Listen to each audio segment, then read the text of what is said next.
Today I'm giving these autoflowers their biggest defoliation of the grow. With photoperiod plants, you usually have time to recover if you go a little too far. Autoflowers don't always give you that luxury. They're working on their own schedule, so every cut I make today needs to have a purpose. By the end of this video, these girls are going to be looking noticeably different.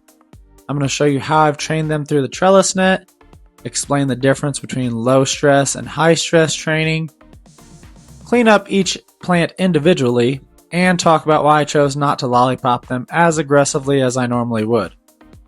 Let's get into it.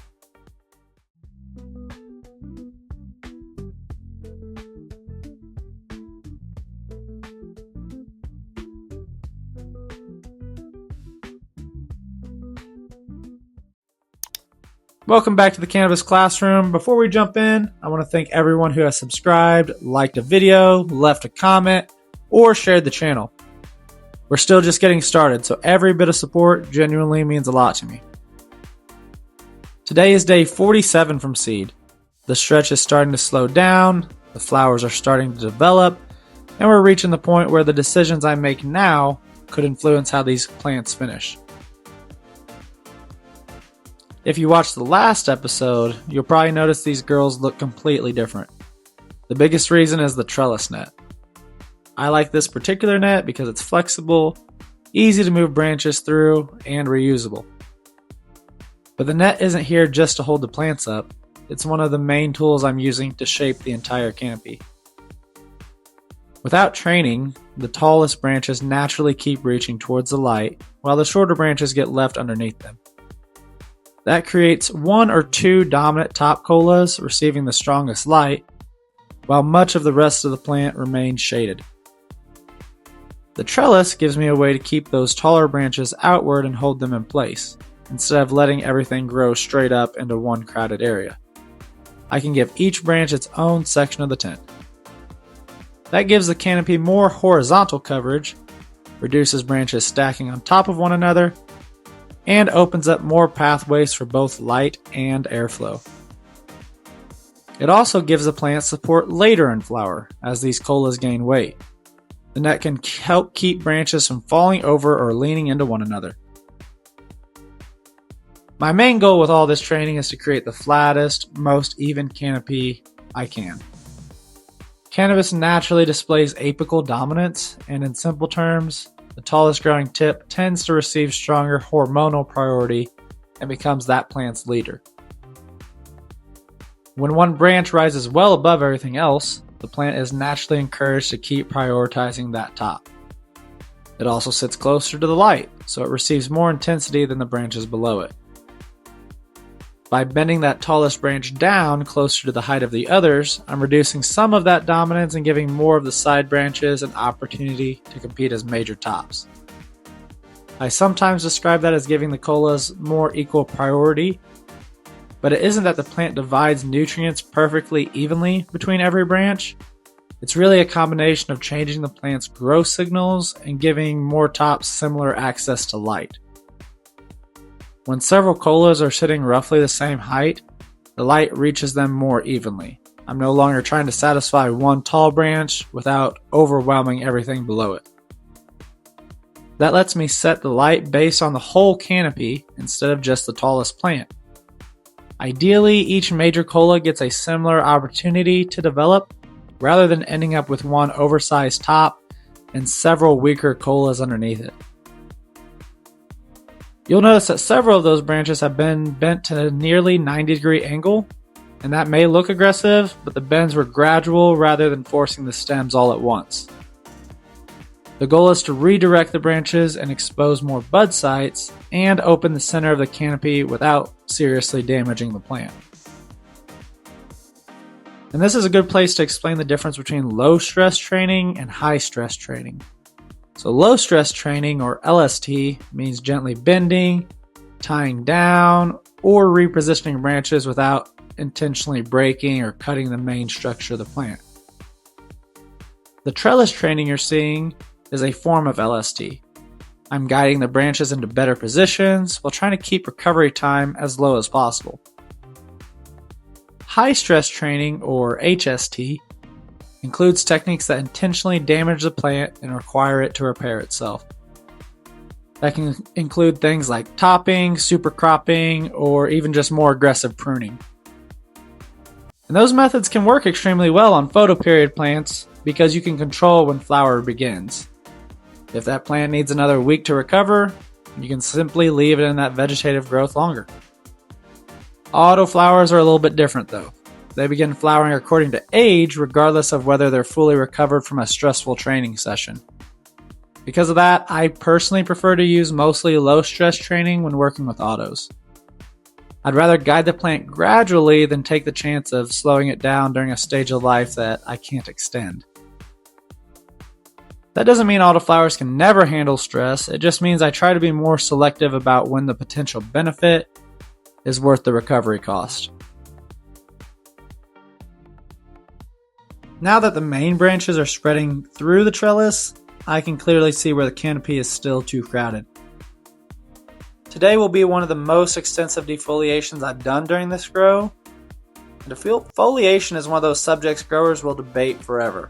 Some growers remove very little, while others strip their plant down heavily. And my approach is somewhere in the middle. I'm not trying to remove leaves just to make the plant look cleaner. Every healthy leaf is producing energy, so it needs a reason to come off.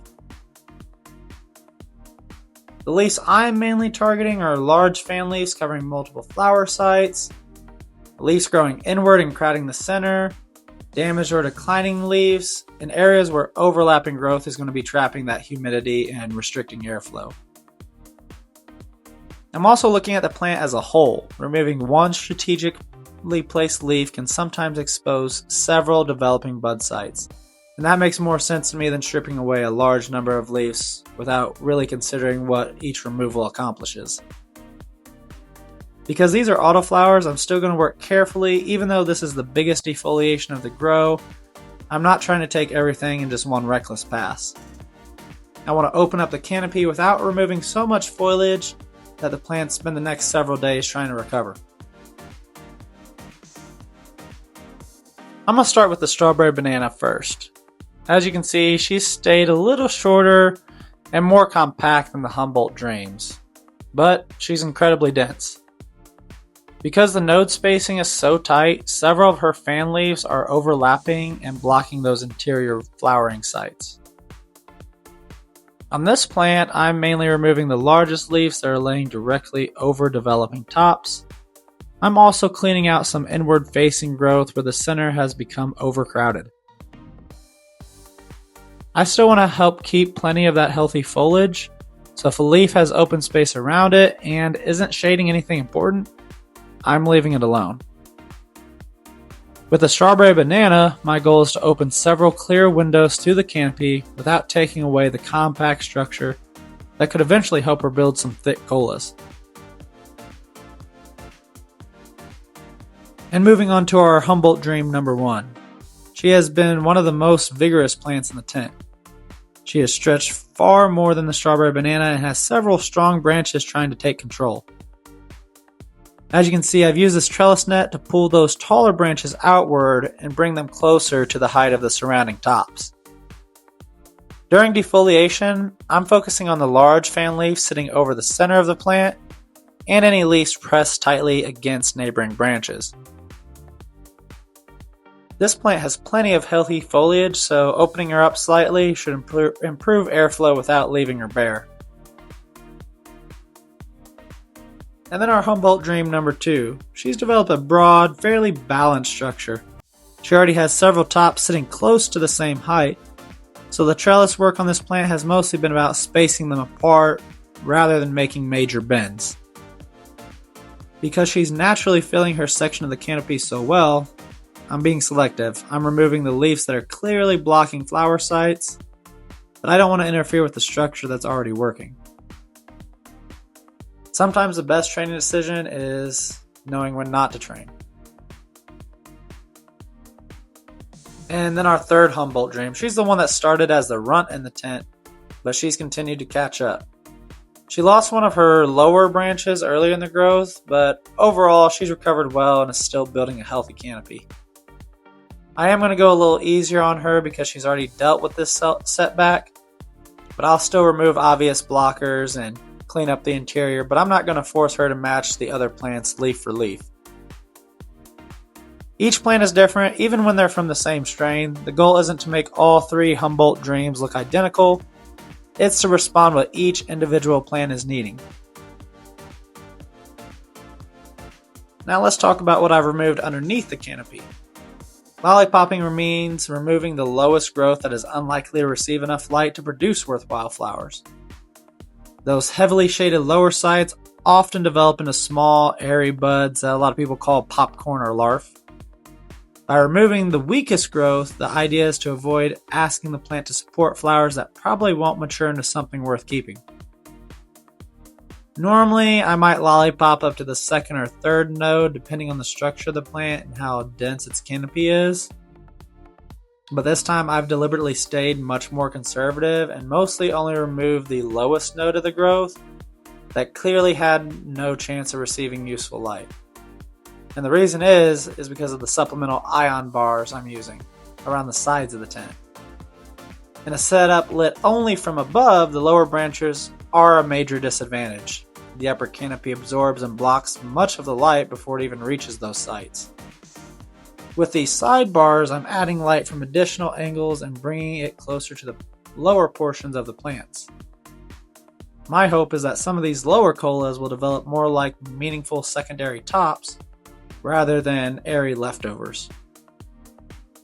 I don't expect every lower flower to become identical to the very top colas. Position, genetics, airflow, leaf exposure, and light intensity will still create differences. But this grow gives me a chance to test whether the supplemental lighting improves those lower sites enough to justify keeping them. Instead of removing everything based on how a previous setup performed, I'm adjusting my approach to the equipment I'm using now, kind of a little experiment. If those lower colas finish dense and worthwhile, I'll know I can keep lollipopping more conservatively in future grows, now with this lighting configuration. If they still end up small and underdeveloped, then I'll have the evidence that I should clean the plants higher up next time. Either way, I'm going to learn something useful. With the training, defoliation, and lower cleanup finished, the canopy already feels more open. The major tops are spreading across the net, more flower sites are visible, and air can move through the plants more easily. The next step is to leave them alone and watch how they respond. I don't want to just keep cutting because I still can find another leaf. At some point, the best thing to do is to stop interfering and just let the plants get back to growing. Over the next couple weeks, I'll be watching how quickly they recover, how the flowers begin stacking, whether the canopy stays level, and especially how those lower colas perform under those supplemental lights. So that wraps up day 47. Let me know in the comments how you guys would approach autoflower training. Do you guys keep it mostly low stress, or have you had good results from topping or super cropping? I'd also like to know whether you've kept these lower branches or if you lollipop those plants more aggressively. If you've enjoyed this seed to harvest, leave a video a like, subscribe so you can see whether this training strategy actually pays off by harvest. And thanks again for watching, and until next time, class dismissed.